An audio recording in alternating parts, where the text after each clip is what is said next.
नमस्कार साथियों। आज आकृति एकेडमी यूट्यूब चैनल का पहला वीडियो हम आपके साथ शेयर करने जा रहे हैं। इस वीडियो के दौरान हम लोगों ने, जैसे पहले ही हमारी डिस्कस हो चुकी है, उसमें जिस परीक्षा के बारे में हमने इस चैनल को बनाने का प्रयास किया, लगातार हम जिस परीक्षा को लेकर आपके साथ जुड़े रहे हैं, उस परीक्षा का नाम है यूपी ट्रिपल एस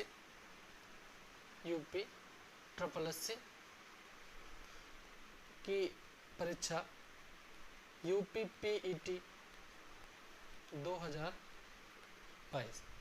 इस परीक्षा के बारे में हम लोग जानेंगे कि क्या यूपी ट्रिपल एस की इच्छा है आपसे, क्या वो जानना चाहता है।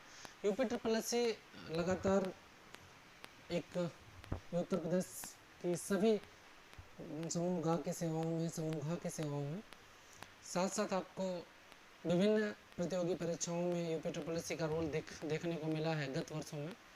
और अब लगातार, जैसा कि पिछला परीक्षा यूपी लेखपाल में यूपी ट्रिपल एस ने जब से पेड लागू किया तो लाखों बच्चे बाहर हो गए इस परीक्षा से। और भविष्य में जितनी भी परीक्षाएं होंगी इस विषय को लेकर, वो आपके यूपी ट्रिपल एस के UPPET के माध्यम से ही हो पाएंगी, क्योंकि इसके अलावा कोई विकल्प अभी हाल फिलहाल में आपको दिख नहीं रहा है। तो हम लोग इसी उद्देश्य से अपने इस चैनल को शुरू कर रहे हैं ताकि आप सबके साथ हम जुड़े रहें।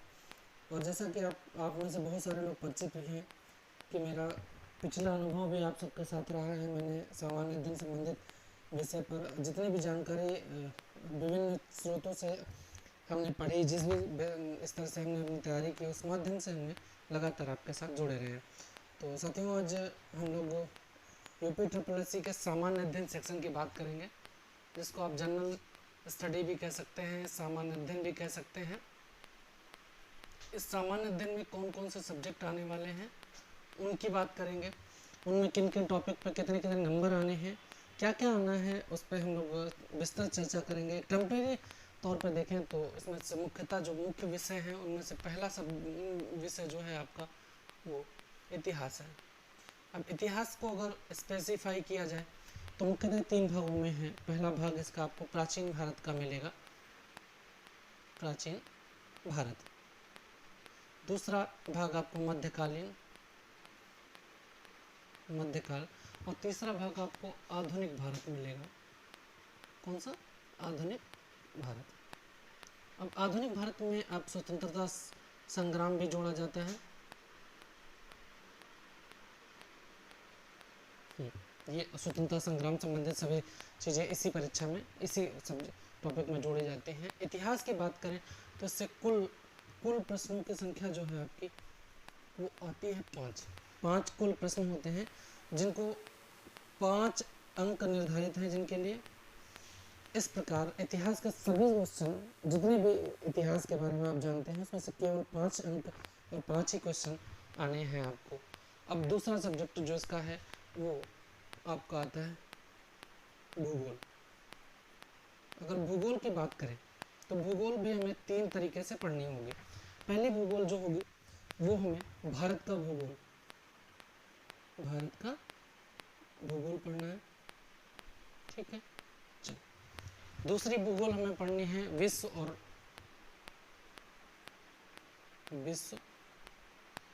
प्राकृतिक और राजनीतिक, है ना। चलो, 2 चीज़ें हमें होंगी। तीसरा भूगोल हमें जो भूगोल के तौर पर जिसमें पढ़ना है, उसमें जो कुछ अपडेट्स हो रहे हैं, जो आजकल करंट अपडेट है, जिसको आप पर्यावरण कहते हो, पर्यावरण प्लस पारिस्थितिकी, जो इसी सेक्शन में अधिकतर जोड़ा जाता है, वो भी इसी के अंतर्गत आता है, ठीक है।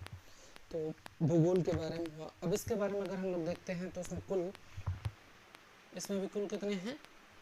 5 अंक आपको मिलते हैं तथा 5 सवाल, यानी 5 क्वेश्चन पूछे जाते हैं आपसे, और 5 अंक इसके लिए निर्धारित किए हैं यूपी ट्रिपल एस के द्वारा। अब इसके बाद जो आता है वो आपको भारतीय अर्थव्यवस्था, भारतीय संविधान विधि आती है, ठीक है। तो चलिए इसको साफ करते हैं। इसके बाद जो तीसरी चीज़ सबसे महत्वपूर्ण है वो है भारत की अर्थव्यवस्था।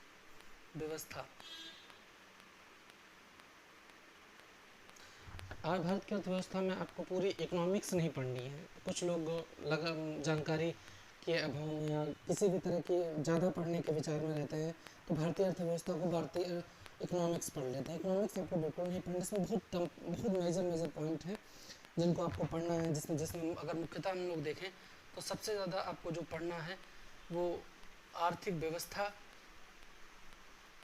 या आर्थिक प्रणाली पढ़नी है, जिसमें आपको पूंजीवाद, समाजवाद तथा मिश्रित अर्थव्यवस्था के बारे में आपको पढ़ना है। दूसरा सब्जेक्ट इसके अंदर का जो मुख्य टॉपिक है वो मुद्रा और बैंकिंग आता है। कौन सा? मुद्रा और बैंकिंग। ठीक है। मुद्रा बैंकिंग के बाद जो तीसरा सबसे महत्वपूर्ण टॉपिक है जो आज के परीक्षा में लगातार यूपी ट्रिपल एस सी के द्वारा पूछा गया है, तो भारत सरकार की योजनाएं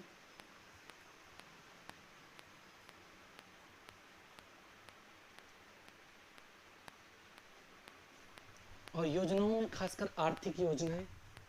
इनमें पहली चीज तो आपको बजट पढ़ना है।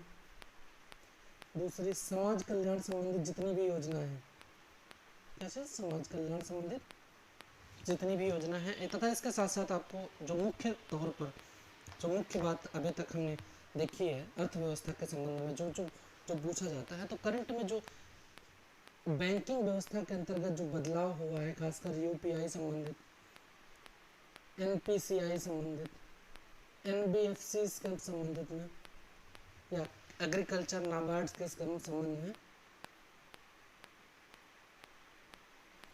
इन संस्थाओं के संबंध में या भारतीय अर्थव्यवस्था किसानों के से रिलेटेड जो भी चीज़ें आई हैं वो सारी आपको अर्थव्यवस्था के अंतर्गत पढ़नी है। इसके बाद जो चौथा टॉपिक है आपका वो भारतीय संविधान और शासन व्यवस्था को लेकर है, तो इसे आप नोट करते चलिए या समझते चलिए जैसा भी आपको उचित लगे। ज़रूरी नहीं है कि आप इसे नोट ही करें, जहाँ तक आपको लगे कि इस चीज़ें समझ सकते हैं, लेकिन जहाँ सिलेबस की बात आती है तो सिलेबस आपको पता होना चाहिए कि हम कितना पढ़ रहे हैं और कितना हमें पढ़ना है, क्योंकि ज़रूरत से ज़्यादा सिलेबस पढ़ने के लिए ना तो हमारे पास अभी समय बचा हुआ है, क्योंकि जैसा कि यूपी ट्रिपल एस सी ने पहले ही घोषित कर दिया है कि 15 से 16 अक्टूबर के बीच परीक्षा कराई जानी है। इस दौरान आपको जो भी तैयारी करनी है वो शॉर्ट मेथड से करनी है, कम से कम समय लेकर ज़्यादा से ज़्यादा सिलेबस कवर किया जाए, इस चीज़ को ध्यान में रखकर इसको करनी है। तो हम लोग इससे आगे बढ़ते हैं और हमारा चौथा जो टॉपिक है भारतीय संविधान और भारतीय राज्य व्यवस्था। अब इस संबंध में भारतीय संविधान और राज्य व्यवस्था के संबंध में अगर बात हम लोग करें तो संविधान और राज्य व्यवस्था की बात अगर हम लोग देखें तो उसमें हमें क्या पढ़ना है? संविधान प्लस राज्य व्यवस्था। देखो, संविधान एक अलग दुनिया है, राज्य व्यवस्था एक अलग दुनिया है, दोनों एक साथ कभी भी नहीं होते हैं। ये इस भ्रम में मत रहिएगा कि संविधान जो है वही राज्य व्यवस्था है, जो राज्य व्यवस्था है वही संविधान है। देखो, संविधान में आपको क्या पढ़ना है? भारत का संविधान पढ़ना है आपको, और इस संविधान के दौरान आपको इसकी स्थापना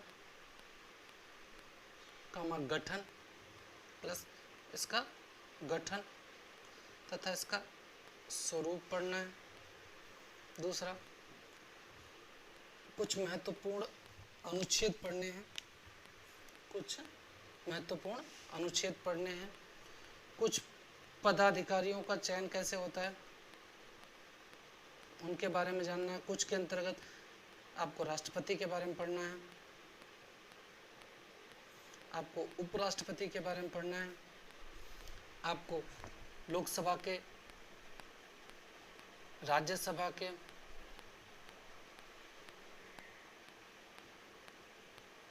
सभा के गठन और उसके सदस्यों के बारे में आपको जानना है। इसके बाद कुछ संवैधानिक पदाधिकारी हैं जिनकी नियुक्ति होती है। ये सारे लोग जो भी हैं ये चुन कर आते हैं। अब नियुक्ति में अगर बात करें तो अनुच्छेद 148 के तहत आपको CAG के बारे में जानना है, chief justice of India CJI के बारे में जानना है, इलेक्शन कमीशन इलेक्शन कमीशन से संबंधित जितने भी लोग हैं, जिन जिन लोगों का नियुक्ति होती है भारत सरकार के द्वारा, राष्ट्रपति के द्वारा, राज्यपाल के द्वारा, जिस भी पदाधिकारी के द्वारा संवैधानिक किसी पद पर किसी की नियुक्ति होती है, तो उन सब के बारे में आपको जानने की ज़रूरत है। ये तो है कि किस प्रक्रिया के माध्यम से इन लोगों को चयनित किया जाता है, इनको लाया जाता है। अब हम लोग राज्य व्यवस्था की अगर देखें तो इसमें वो प्रक्रिया दी हुई है कि ये किस प्रक्रिया के अंतर्गत काम करेंगे, प्लस इनके काम का तरीका, इनके नियुक्ति के बाद की जो लाइफ स्टाइल है, नियुक्ति के बाद जो सरकार और प्रशासन के बीच विधायिका तथा इसकी कार्यपालिका के बीच में जो संबंध हैं वो किस तरह से चलेंगे, वो राज्य व्यवस्था का विषय है। तो हम लोगों का जो चौथा टॉपिक था, पांचवा टॉपिक था, वो आपका भारतीय राज्य व्यवस्था और संविधान था। अगला टॉपिक जो इससे जुड़ता हुआ आता है वो सामान्य विज्ञान, जनरल साइंस। अब सामान्य विज्ञान के अंतर्गत आपको फिजिक्स में मास्टरेट तो करनी नहीं है, ना ही तो बायोलॉजी में आपको डॉक्टरेट करनी है। यहाँ पर नॉर्मल साइंस की बात होती है, बहुत सारा लेवल नहीं, लेकिन हाँ एक स्टैंडर्ड अगर माना जाए कि किस स्टैंडर्ड की साइंस पूछी जाती है तो अधिकतर 10th स्टैंडर्ड। कौन से स्टैंडर्ड की? 10th standard. अधिकतम कक्षा 10 स्तर के विज्ञान को यहाँ पर प्राथमिकता दी जाती है, जिसमें सामान्य से नियम है, जो एक जिज्ञासु स्टूडेंट के तौर पर, जो एक अच्छे स्टूडेंट के तौर पर जो आपको विज्ञान के बारे में, आधुनिक युग के ज़रूरतों के बारे में आपको जानकारी होनी चाहिए। तो अब हम जो अगला टॉपिक है हमारा वो है विज्ञान। अगर विज्ञान की बात करें तो विज्ञान के हम 4 सेक्शन करते हैं, क्योंकि पढ़ने की दृष्टि से विज्ञान 4 भागों में बांटते हैं। पहला एक तो आपको भौतिक विज्ञान पढ़नी है। स्टैंडर्ड आपको 10th ही रहना है, क्योंकि 10th से ज़्यादा बहुत लेवल हाई नहीं रहता है। UPSSC का, खासकर UPPET का जैसा पिछला पेपर हुआ, जिसकी एनालिसिस हम लोगों ने देखी। उसके बाद आपको दूसरा जो विषय है, इसी के अंतर्गत आपको रसायन विज्ञान पढ़नी है। रसायन विज्ञान में क्या क्या पढ़ना है वो भी हम डिस्कस करेंगे आगे चलकर। रसायन विज्ञान में किन किन चीज़ों को फोकस करना है, किन चीज़ों से दूर रहना है, क्योंकि बहुत ज़्यादा इसमें रसायन से संबंधित बहुत सारे सवाल आते नहीं हैं। नॉर्मल बिल्कुल सामान्य सतही स्तर के मान सकते हैं आप, सवाल पूछे जाते हैं। तीसरी जो विज्ञान है वो जीव विज्ञान है। इसी में आपको वनस्पति भी मिलेगी। वनस्पति विज्ञान जीव विज्ञान का ही हिस्सा मानकर यहाँ पर UPSSC में क्वेश्चन पूछे जाते हैं। और यहाँ पर थोड़ा सा आपको डीप जाना होता है, क्योंकि मनुष्य की लाइफ स्टाइल से संबंधित, मनुष्य के लाइफ, इसको आप लाइफ साइंस मान लीजिए कि जीवन से संबंधित जितनी भी चीज़ें आती हैं उन सब के बारे में बहुत गहन नहीं, लेकिन हाँ सतही स्तर पर आपको सोचना होनी चाहिए, ऐसा आयोग का आपसे अपेक्षा है। और चौथी जो सबसे महत्वपूर्ण है, जहाँ पर आपको जानना ही है, इसका कोई ऑब्जेक्टिव विकल्प नहीं है कि नहीं इसका अगर एक बार इनमें से किसी में से बहुत अच्छा स्कोप नहीं है आपका तो चल जाएगा, काम चल जाएगा एक बार, क्योंकि सामान्य 10th लेवल तक आपने अच्छे से पढ़ा है, तो आपको वहाँ से पुरानी यादों से निकल कर चीज़ें आ जा सकती हैं। लेकिन दोस्तों अगर नई वाली जो चौथी वाली है, जिसको आप प्रौद्योगिकी कहते हैं, साइंस एंड टेक्नोलॉजी का दूसरा भाग है, जिसे प्रौद्योगिकी कहते हो, टेक्नोलॉजी कहते हो, इससे अगर आपको जानकारी नहीं है तो संभावना अधिकतम यही है कि आपका सवाल गलत होगा ही। इसमें कोई विकल्प ये नहीं है कि ऐसा नहीं कि तुक्का लगाएंगे, हाँ हो सकता किसी का तुक्का सही बैठ जाए, लेकिन अगर जानकारी नहीं है तो ऐसे सवालों पर थोड़ा सा दिक्कत आपको हो सकती है। इसमें भी आजकल जो फोकस एरिया है प्रौद्योगिकी के अंतर, तो इसमें एक तो अंतरिक्ष है आपका, अंतरिक्ष से संबंधित जितने भी सैटेलाइट हैं,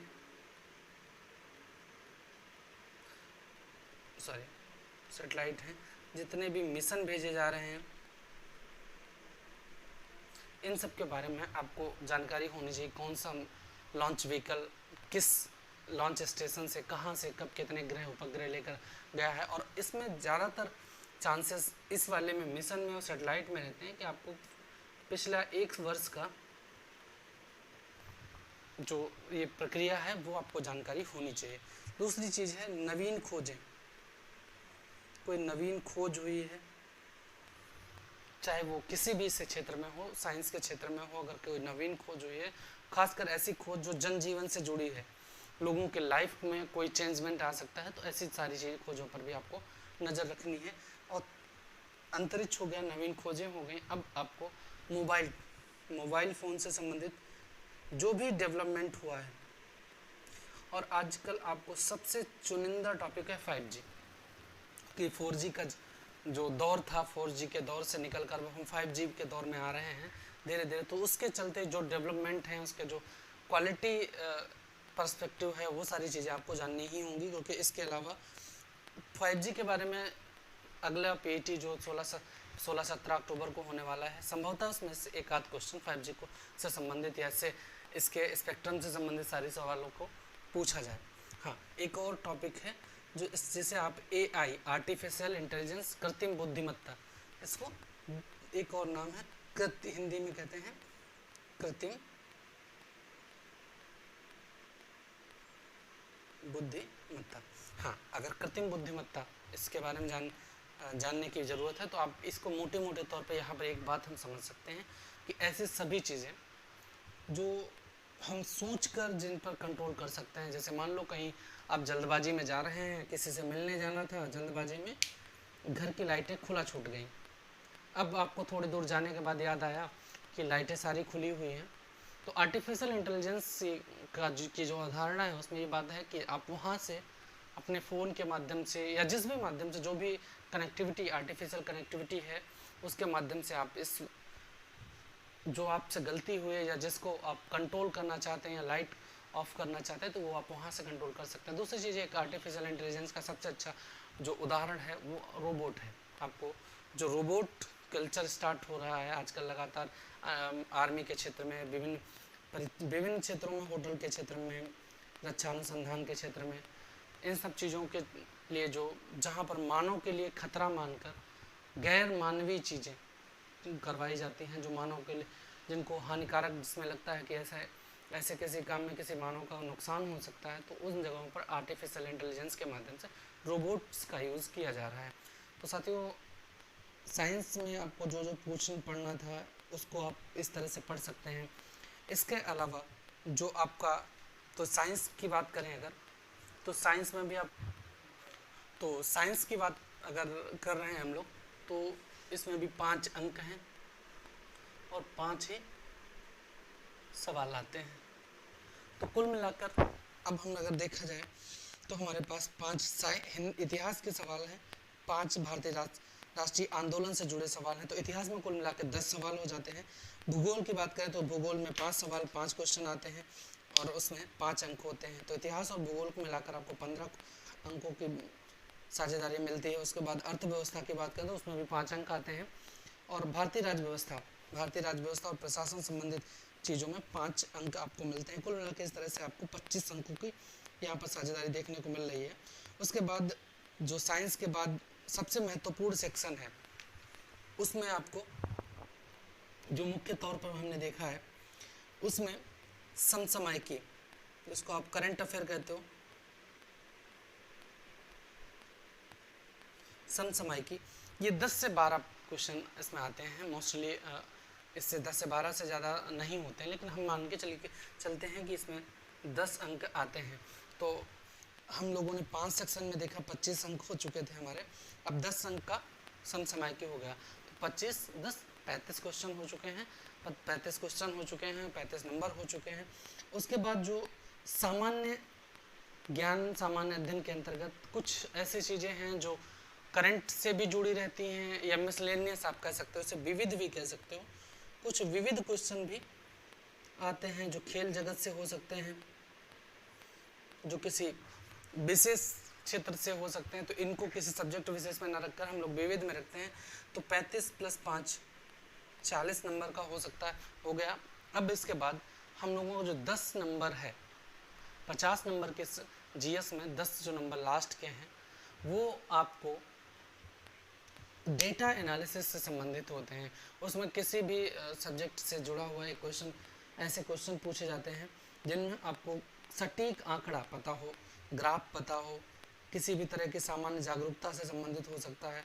तो इस तरह 50 क्वेश्चन के सामान्य अध्ययन की एक सीरीज आपसे पूछी जाती है, और इस सीरीज के दौरान आपको लगातार सवालों को अटेम्प्ट करने का जो प्रोसीजर मिलता है उसमें 50 क्वेश्चन होते हैं। और इसमें अब हम लोग अगर बात करें तो 50 क्वेश्चन का समय 50 क्वेश्चन आपको मिलते हैं। 50 क्वेश्चनों के साथ साथ आपको 50 अंक भी उपलब्ध कराए जाते हैं। लेकिन ज़रूरत कितनी है पढ़ने की, क्या पढ़ना है हमें, इस विषय को लेकर हम लोगों ने रणनीति बनाई है कि हम उतना ही करेंगे कि जितने से आपकी यूपी ट्रिपल एस सी की 50 में से मिनिमम हम लोग 45 से 48 क्वेश्चन अपनी क्लास से कवर करा सकें। और इसके अलावा आपको 45 से 48 क्वेश्चन हमारी तरफ से है। बाकी आपको अगर 50 में 50 करने हैं तो आपको मेहनत करनी पड़ेगी, लगन से मेहनत करना पड़ेगा। और असंभव नहीं है, 50 में 50 भी आ सकते हैं, लेकिन मेहनत आपको करनी पड़ेगी। इसके बाद अगर हम लोग देखते हैं 50 क्वेश्चन आपका सामान्य अध्ययन इस सेक्शन से आता है। दूसरा सेक्शन जो है वो 15 नंबर का हिंदी का आता है। कितने नंबर का? 15 नंबर का हिंदी का आता है, जिसमें 5 नंबर सामान्य हिंदी ग्रामर आती है, 5 नंबर आपको पैराग्राफ 5 नंबर की ग्रामर आती है। उसके अलावा 10 नंबर का पैराग्राफ सारा, जैसे आप गद्यांश भी कह सकते हो, पैराग्राफ भी कह सकते हो, आपको अपठित गद्यांश भी कुछ लोग कहते हैं। तो जो भी आपका परिच्छेद भी कहा जाता है, ये परिच्छेद, पैराग्राफ, अपठित गद्यांश जो भी है ये 10 नंबर का आता है, जिसको आप हल करके 15 नंबर हिंदी से पाए जाते हैं। अब उसके बाद अंग्रेजी आती है, तो अंग्रेजी की भाषा संबंधित 5 क्वेश्चन ही आते हैं। तो इस तरह से 70 क्वेश्चन पे हम लोग पहुंच जाते हैं। बाकी मैथ और रीजनिंग के क्वेश्चन सेक्शन रहता है। धन्यवाद। आप लोग लगातार यूट्यूब चैनल पर बने रहें। कल से हमारी लगातार क्लासेस चलेंगी और हम लोग कोशिश करेंगे कि आपको एक बेहतर से बेहतर शॉर्ट टर्म स्टडी प्लान देकर पढ़ाई को कंटिन्यू करा सकें। Best of luck. Thank you.